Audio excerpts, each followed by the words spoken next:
Good morning, students. 8th class. Welcome again to your science class, beta. And we are still reading about your second chapter, which is microorganism, friends and foe. And in this chapter, we have already learned many topics. Now we are studying about the beneficial microorganism, or the next benefit of microorganism as vaccine, है ना. What is vaccine? What says पहली, what are children, why are children infants give vaccination? बच्चों को जो है वो vaccine क्यों लगाई जाती है या टीका क्यों लगाया जाता है. देखिए now we are daily heard about the vaccine of corona. तो ये व्हाट इज़ वैक्सीन, और वैक्सीन जो है वो किस तरह हमारे लिए बेनिफिशियल होती है, क्या होता है एक्चुअल में वैक्सीन में.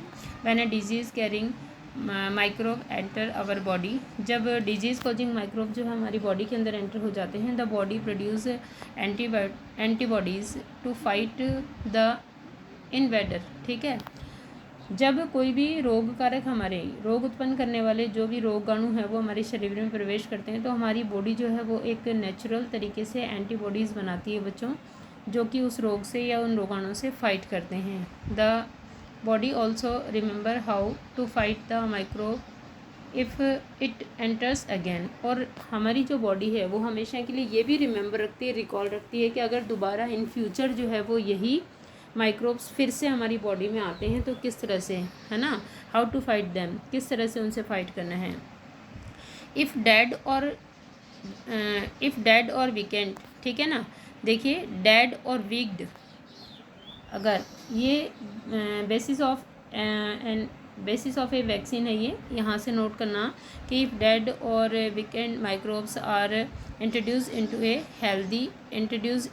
Healthy body. अगर कमज़ोर और निष्क्रिय जो रोगाणु हैं उनको हमारे हेल्दी शरीर में भेजा जाता है. मान लीजिए किसी भी डिजीज़ के जो है वो बेहद वीक और डेड माइक्रोब्स हैं, उनको बाय इंजेक्शन हमारी बॉडी में एंटर करा देते हैं हम लोग, जैसे कि वैक्सीन में होता है ना. निडल के द्वारा क्या करते हैं, सिरिंज लगाते हैं ना, सिरिंज के द्वारा एंटर करते हैं. तो ये माइक्रोब्स ही होते हैं, डेड या फिर वीक्ड माइक्रोब्स होते हैं किसी भी डिजीज़ के. उनको हम लोग बाई एन इंजेक्शन क्या कराते हैं, अंदर एंटर कराते हैं हेल्दी बॉडी में. देन क्या होता है, the body fights and kills the invading bacteria. तो हमारी बॉडी जो है वो इन बाहर से प्रविष्ट कराए गए बैक्टीरिया से या रोगाणुओं से लड़ती है. ठीक है, बाय प्रोड्यूसिंग सूटेबल एंटीबॉडीज़, यानी अंदर जो है हमारे सूटेबल एंटीबॉडीज़ बनते हैं, प्रतिजैविक बनते हैं इन रोगों से, रोगाणुओं से लड़ने के लिए. The antibodies remain in the body and we are protected from the disease. अब इस तरह से जो एंटीबॉडीज़ हमारी बॉडी के अंदर बन जाते हैं वो रिमेन रहते हैं, यानी लाइफ टाइम बने हुए रहते हैं. और फिर जब कभी अगेन हम लोगों की बॉडी के अंदर जो है वो डिजीज़ कॉजिंग माइक्रोब्स एंटर करते हैं, तो ये हमारी जो पहले से बनी हुई एंटीबॉडी है ये उनसे फाइट करती है और इस तरह से हम रोगों से बच जाते हैं. तो ये टीका लगाने का फंडा है, या टीके की बेसिस है कि टीका किस तरह काम करता है. इट मीन्स टीके के अंदर या वैक्सीन के अंदर कोई भी जो है वो मेडिसिन नहीं होती है, सिर्फ किसी भी, है ना, कोई भी जैसे फिक्स डिजीज़ है जिसकी आपको वैक्सीन लगाई जा रही है, तो उसी डिजीज़ के जो वीक या फिर डेड पार्टिकल्स होते हैं या फिर माइक्रोब्स होते हैं. From the disease causing microbes for ever, और हमेशा इस तरह हम लोग जो है हमेशा के लिए उस रोग से बच जाते हैं. This is how a vaccine works. इस तरह से एक वैक्सीन जो है वो कार्य करती है. Several disease including cholera, tuberculosis, small pox and hepatitis can be prevented by vaccination. देखो बहुत सारी डिजीज़ जैसे हैजा है, ट्यूबरकुलोसिस है, स्मॉल पॉक्स है, हेपेटाइटिस है. ठीक है, ये सब जो है टीकाकरण के द्वारा इनसे बचा जा सकता है. Now we are learn about the Edward Jenner कि who is the Edward Jenner. Edward Jenner आपको पता है एक साइंटिस्ट है. Edward Jenner discovered the first vaccine for small pox in 1798. 1798 में इन्होंने पहला टीका खोजा था. किस चीज़ का था वो, स्मॉल पॉक्स का. ठीक है, स्मॉल पॉक्स का टीका किसने खोजा था, वैक्सीन किसने खोजी थी, एडवर्ड जेनर ने. In your childhood you must have been given injections to protect yourself against several disease. आपको भी आपके बचपन में जो है वो कई सारे इंजेक्शन या टीके लगाए गए होंगे रोगों से बचाने के लिए। Can you prepare a list of these disease. क्या आप इन डिजीज़ की जो है वो लिस्ट बना सकते हो। You may take help from your parents.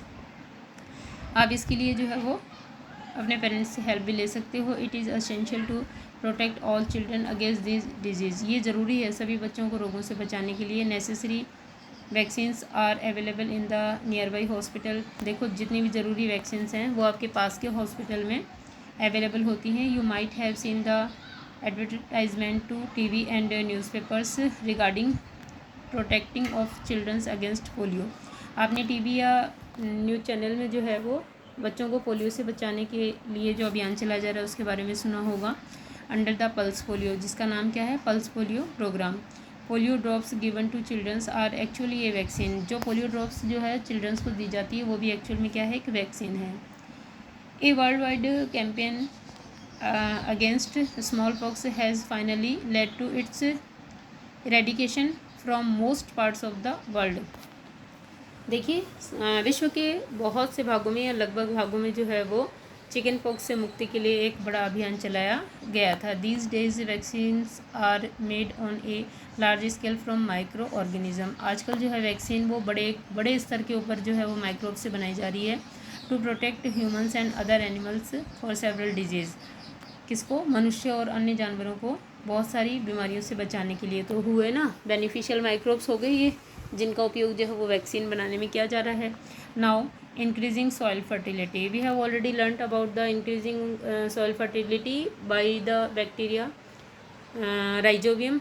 पढ़ चुके हैं ना हम लोग कि जो भी है लेग्यूमिनस प्लांट्स होते हैं उनकी रूट नोड्यूल्स के अंदर जो है rhizobium bacterias are found which is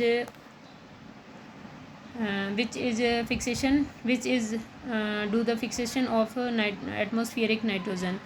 Now let's see some bacteria as like figure 2.7 are able to fix nitrogen from the atmosphere to enrich soil with nitrogen and increase its fertility. देखिए कुछ bacteria जो कि चित्र 2.7 में दिखाए गए हैं ये नाइट्रोजन का फिक्सेशन करके या नाइट्रोजन का स्थिरीकरण करके सॉइल की फर्टिलिटी बढ़ाने में बहुत हेल्पफुल है। These microbes are commonly called biological nitrogen fixers, और इनको हम लोग जैविक नाइट्रोजन फिक्सर्स या जैविक नाइट्रोजन स्थिरीकारक कहते हैं, लाइक ब्लू ग्रीन एल्गी, ठीक है, and rhizobium bacteria etcetera.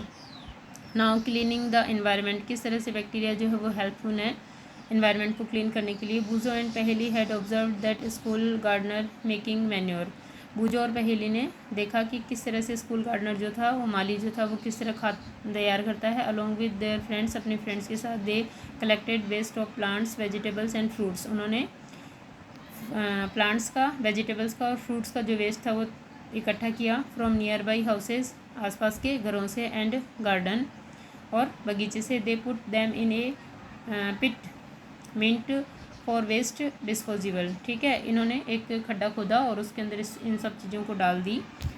After some time, कुछ समय बाद, it decomposed and got converted to manure. ये जो है वो डिकम्पोज्ड हो गया किसके द्वारा, बाई माइक्रोब्स, और मैन्योर तैयार हो गई, खाद बन गई है। Boojho and Paheli wanted to know how this had happened. Boojho और पहेली जानना चाहते थे कि ये किस तरह से हुआ, कैसे खाद तैयार हुई।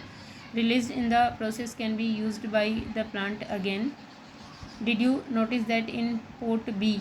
यहाँ क्या करना है आपको, एक पैराग्राफ आपको मिसिंग है, यहाँ आपको ये करना है, आपको पोर्ट ए और बी लेने हैं दो, और पोर्ट ए के अंदर आपको सारा जो है बायोडिग्रेडेबल जो भी मटेरियल्स होते हैं जैसे वेजिटेबल्स, फ्रूट्स और अपना हाउस गार्बेज होता है वो डालना है। पोर्ट बी के अंदर आपको जो है ग्लास बॉटल्स और पॉलीथीन्स वगैरह डालनी है। तो आप देखेंगे कि थोड़े दिनों के बाद में पोर्ट ए के अंदर जो कि आपने जो है हाउस वेस्ट डाला था, फ्रूट्स के जो इस फ्रूट्स की स्किन है, वो वेजिटेबल्स की स्किन है, या वेस्टेज पार्ट ऑफ प्लांट्स है, लीव्स है, ये डाले थे, तो ये जो है वो they are decaying by the microbes. इस कारण ये जो है वो they all are converted into manure. ये सब जो है कुछ आफ्टर सम टाइम किस में बदल जाएंगे, मैन्योर में बदल जाएंगे, क्योंकि ये जीवाणु के द्वारा क्या हो जाते हैं, अपघटित हो जाते हैं। लेकिन जो पॉलीथीन है, ग्लास बॉटल्स हैं, they can't decay bye the microbes, ये जो है वो माइक्रोब्स के द्वारा डिके नहीं होते, इसीलिए एज इट इज़ मिलेंगे आपको, ठीक है। Did you notice that in port B के अंदर आपने डाला था ना पॉलीथीन और ग्लास बॉटल्स वगैरह। The polythene bags, empty glasses bottles and broken toy parts did not undergo any such change, उनमें कोई चेंज नहीं हुआ। The microbes could not act on them, क्योंकि माइक्रोब्स उनके ऊपर कोई एक्ट या कार्य नहीं कर सकते, क्रिया नहीं कर सकते। And convert them into manure, उनको खाद में नहीं बदल सकते। You often see large amounts of dead organism matter in the form of decaying plants and sometime dead animals on the ground. आपने कई बार देखा होगा, you often see large amount of dead organic matter, है ना, मतलब मृत बड़े हिस्से देखे होंगे कार्बनिक पदार्थों के इन the form of decaying plants, जैसे कि मरे हुए सड़े गले जंतु और पेड़ पौधे। एंड समटाइम डेड एनिमल्स, है ना, मरे हुए, कभी कभी मरे हुए जानवर भी आपने भूमि में पड़े हुए देखे होंगे on the ground. You find that they disappear after some time, आपने देखा होगा कि कुछ समय पश्चात ये गायब हो जाते हैं, तो कहाँ गए ये, ठीक है ना। This is because the micro organism decompose dead organic waste of plants and animals. अब ये कहाँ चले गए, ये गायब हो गए, क्योंकि जो माइक्रोब्स थे मिट्टी में वो इसको डिकम्पोज, इन सबको डिकम्पोज कर देते हैं, है ना, प्लांट वेस्ट और एनिमल वेस्ट को डिकम्पोज कर देते हैं। And converting them into simple substance, और उसको सरल टुकड़ों में तोड़ करके सरल अपघटक या पदार्थ बनाते हैं। These substance are again use by other plants and animals, जो कि फिर से मिट्टी में से किस के द्वारा एब्जॉर्ब कर लिए जाते हैं, प्लांट्स और अदर एनिमल्स के द्वारा। थस माइक्रो ऑर्गेनिज्म, इस प्रकार thus micro organism can be use to degrade the harmful and smelly substance.